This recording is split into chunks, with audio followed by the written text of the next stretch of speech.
नमस्कार, मैं हूं विशाल यादव। मुझे गुंडा राज स्वीकार नहीं, भड़क उठे सीजीआई सूर्यकांत और दे डाली है नसीहत। दोस्तों, हम सभी लोगों को मालूम है कि गुंडागर्दी सिर्फ गुंडे मवाली नहीं बल्कि शासन प्रशासन में बैठे हुए लोग भी गुंडागर्दी करते हैं। बस वो कानून का हवाला देते हैं और बच निकलते हैं। अभी बिहार की खबर, बिहार की घटना से हम लोग वाकिफ हैं, जहां पर भरत तिवारी का एनकाउंटर किया गया।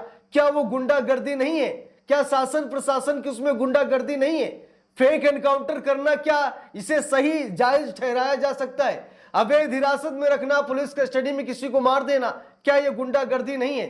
दोस्तों, बस ड्रेस और एड्रेस का फर्क है, बाकी गुंडागर्दी तो शासन प्रशासन भी करता है। आज सीजीआई सूर्यकांत ने किस मामले में यह बड़ा रुख इख्तियार किया है, इसको लेकर हम लोग चर्चा करेंगे। आखिरकार देश की सबसे बड़ी अदालत के सबसे बड़े जज गुंडा राज पर क्यों भड़क गए हैं, ये भी हम सभी लोग देखेंगे। क्योंकि गुंडा राज का आरोप तो आज की भाजपा सरकार भी, कभी मुलायम सिंह यादव की सरकार में गुंडा राज था ऐसा आरोप लगाती है, लालू यादव के राज को जंगल राज कहती है।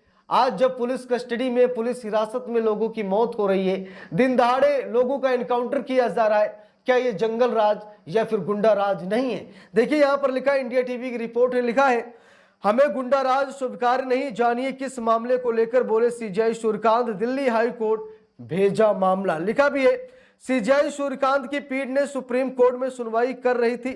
इसी दौरान सीजीआई ने कहा कि हमें गुंडा राज स्वीकार नहीं है। पीठ ने संबंधित वकील को दिल्ली हाई कोर्ट जाने को कहा। मामला क्या है, हम लोग यहां पर देखेंगे। देखिए, लिखा भी है, हाई कोर्ट रुख करने को कहा। लिखा है, सीजीआई सूर्यकांत ने कहा कि मुख्य न्यायाधीश को पत्र लिखें और मुझे भी इसकी सूचना दें। हाई कोर्ट के मुख्य न्यायाधीश संज्ञान ले, कार्रवाई प्रशासनिक स्तर पर होगी। इस तरह का गुंडा राज हमें स्वीकार नहीं, इसका अर्थ है कानून के शासन का पतन। इसके साथ ही पीठ ने वकील को संबंधित हाई कोर्ट का रुख करने को कहा है।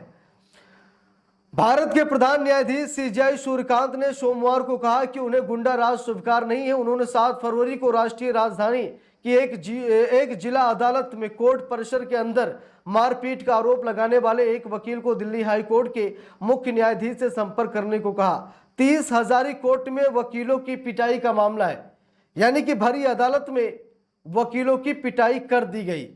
लिखा है कि एक वकील ने प्रधान न्यायाधीश सूर्यकांत, जज जयमाल्या बागची और जज एनवी अंजारिया की पीठ के समक्ष तत्काल सुनवाई के लिए अपनी याचिका का उल्लेख किया।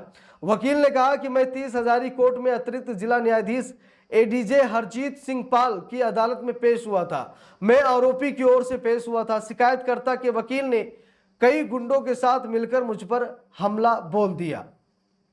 7 फरवरी को यह घटना हुई थी। लिखा है, वकील ने आगे कहा कि उन्होंने मुझे पीटा और न्यायाधीश वहीं बैठे थे, अदालत के सभी सदस्य वहां मौजूद थे।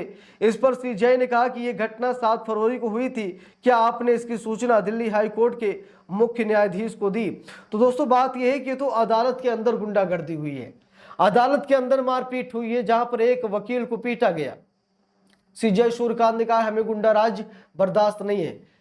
लेकिन क्या भरत तिवारी एनकाउंटर मामले में सीजीआई सूर्यकांत इस मामले पर कोई एक्शन ले पाएंगे? क्योंकि मामला सुप्रीम कोर्ट में गया है, भरत तिवारी को इंसाफ दिलाने की मांग की जा रही है। लेकिन क्या इस बार भी सुप्रीम कोर्ट ये कहेगा कि हमें गुंडा राज स्वीकार्य नहीं है? क्या सुप्रीम कोर्ट सीबीआई जांच का आदेश दे पाएगा? क्योंकि हम सभी लोगों को मालूम है कि शासन प्रशासन की मिली भगत के चलते भरत तिवारी का एनकाउंटर हुआ है। और सिर्फ आज बात भरत तिवारी की नहीं है, ऐसे ना जाने कितने मासूम लोगों को मौत के घाट उतार दिया है। ठीक है, उनकी हत्या कर दी गई है, एनकाउंटर का नाम दिया गया, मुठभेड़ का नाम दिया गया, जबरन उनके हाथों में तमंचे पकड़वा दिए गए, भागने का निर्देश दिया और फिर गोली मार दिया। ठीक है, ऐसा ट्रेंड चल रहा है, मतलब एनकाउंटर का एक ट्रेंड चल रहा है। किसी को पागल घोषित कर दो, दिवालिया घोषित कर दो, पुलिस कस्टडी से भागने का आरोप लगा दो और फिर एनकाउंटर कर दो। यानी कि आम बात हो गई है, जिससे कि आम जनता बहुत ही ज्यादा परेशान है। अब सीजीआई सूर्यकांत ने तो कह दिया है कि हमें गुंडा राज बर्दाश्त नहीं है, लेकिन गुंडा राज जो अदालतों में होगा, क्या वही बर्दाश्त नहीं है?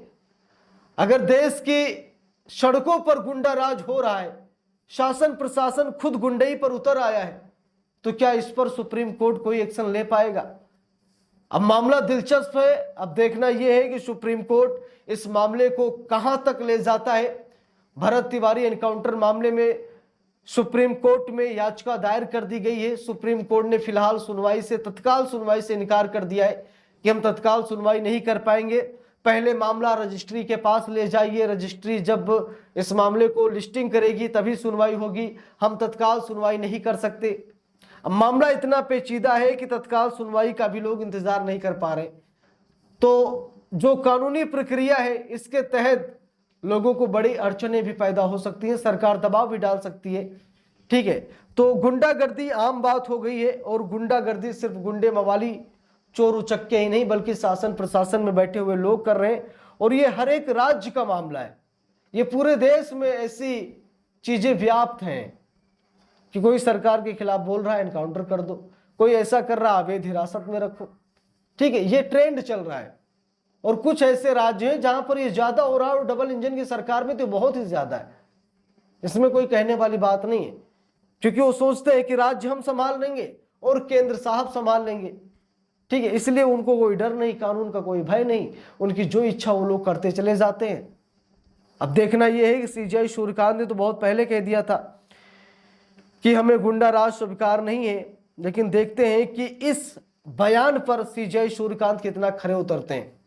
भरत तिवारी का एनकाउंटर हुआ और कई लोगों को हिरासत में रखा गया, अवैध हिरासत में रखा गया। अब क्या कानूनी कार्रवाई बनती है, ये भी दिलचस्प है कि हमारे देश की अदालतें क्या करती हैं, क्योंकि संविधान का पालन कराना ये न्यायपालिका का काम है। सरकारें तो साम दाम दंड भेद किसी भी तरीके से वो ये कोशिश करती है कि हमारी सरकार बची रहे। उन्हें गोली चलवाना पड़ा गोली चलवाएंगी, जेल भरो आंदोलन करना पड़ा तो जेल में भरेंगी। ठीक है, तो सरकारें अपनी कुर्सी बचाने के लिए किसी भी हद तक जा सकती हैं, संविधान को भी रोन सकती हैं। अगर सरकारें इतनी ही अच्छी होती तो न्यायपालिका देश में ना होती, जज जूरी और जल्लाद ना होते, क्योंकि सरकारें सिर्फ और सिर्फ अपना फायदा देखती हैं। वो संविधान लोकतंत्र इनसे कोई मतलब ही नहीं सरकार को। ठीक है, सरकार बस अपनी कुर्सी देखती है, ये देखती है कि इनसे हाथ मिलाने से हमारा फायदा है या फिर इनका हाथ उखाड़ने से हमें फायदा है। अगर हाथ मिलाने से फायदा है तो हाथ मिला लिया जाता है, और हाथ उखाड़ने से अगर फायदा है तो हाथ उखाड़ दिया जाता है। आजकल की राजनीति कुछ ऐसे ही दौर से गुजर रही है।